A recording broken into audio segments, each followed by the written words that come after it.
નમસ્કાર મિત્રો, આપનું સ્વાગત છે તમારા પોતાના ચેનલ પર, જ્યાં આપણે જમીન કાયદો અને ટેકનોલોજી વિશે સાચી અને અપડેટ માહિતી લઈએ છીએ. આજે આપણે વાત કરવા જઈ રહ્યા છીએ એક એવા પ્રોજેક્ટ વિશે જે આગામી દાયકામાં જમીન માપણીની દુનિયા બદલી નાખશે, જે છે 3D લેન્ડ મેપિંગ સિસ્ટમ. હાલ સુધી જમીન માપણી 2D લંબાઈ અને પહોળાઈ પર આધારિત હતી, પણ હવે સરકાર 2030 સુધીમાં લાવી રહી છે 3D લેન્ડ મેપિંગ ટેકનોલોજી, જેમાં દરેક જમીનનો વિસ્તાર, ઊંચાઈ અને ઉપયોગ એકદમ ચોક્કસ રીતે માપવામાં આવશે.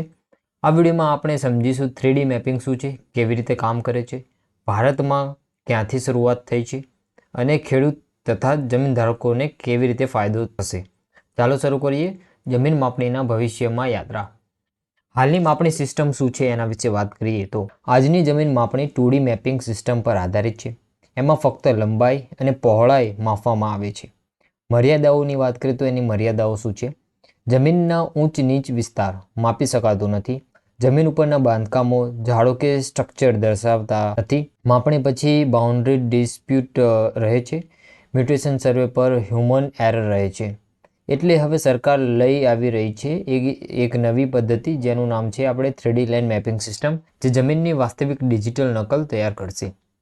તો અહીંયા ત્રીજો નંબર જોઈએ તો 3D લેન્ડ મેપિંગ શું છે એના વિશે વાત કરીએ તો 3D લેન્ડ મેપિંગ એ એવી ટેકનોલોજી છે જે જમીનની લંબાઈ, પહોળાઈ અને ઊંચાઈ ત્રણેય પરિમાણોમાં ડેટા કલેક્શન કરે છે.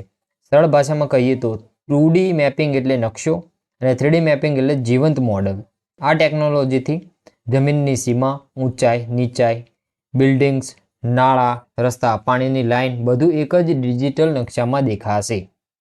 ચોથું, 3D મેપિંગ કેવી રીતે કામ કરે છે તો સ્ટેપ બાય સ્ટેપ એની થોડીક વાત કરીએ તો અહીંયા સ્ટેપ 1 ની વાત કરીએ તો ડ્રોન એન્ડ LIDAR સર્વે. ડ્રોનમાં લગાડેલા LIDAR sensor light detection and ranging જમીન પર હજારો લેઝર પલ્સ મોકલે છે, જે પાછા પરિવર્તિત થાય છે અને કમ્પ્યુટર જમીનની ઊંચાઈ અને આકાર ઓળખે છે. Step 2, satellite integration. Satellite imaginary સાથે ડ્રોન ડેટા જોડાય છે, જે નકશાને વધુ ચોક્કસ બનાવે છે.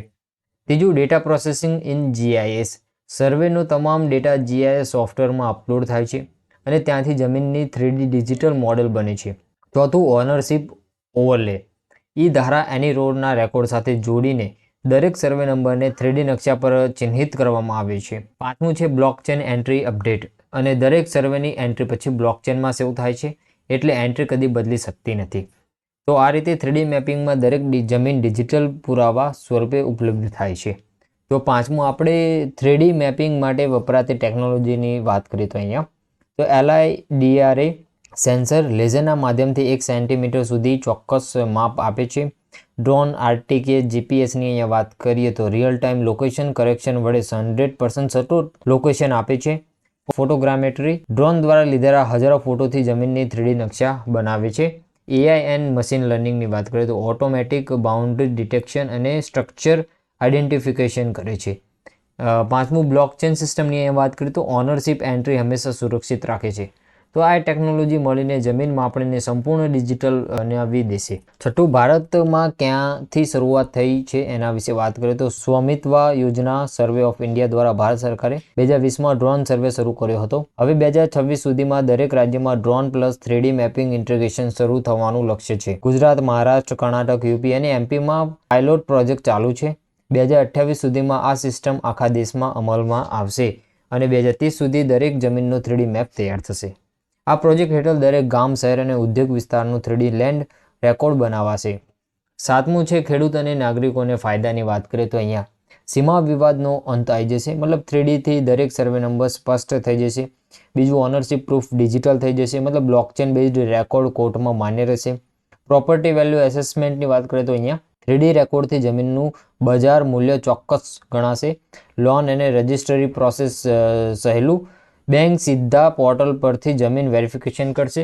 અને ટ્રાન્સપરન્સી એન્ડ ગવર્નન્સની વાત કરીએ તો કલેક્ટર ઓફિસમાં પેપર ફાઇલનું યોગ્ય સમાપન. બરાબર, આ સિસ્ટમથી જમીન ફ્રોડ અને વિવાદ બંનેમાં 80% સુધીનો ઘટાડો થઈ જશે. તો આઠમું છે ક્યારે આવશે 3D મેપિંગ ગુજરાતની વાત કરીએ તો ગુજરાત સરકારે 2025થી digital land 3D project phase 1 શરૂ કર્યો છે.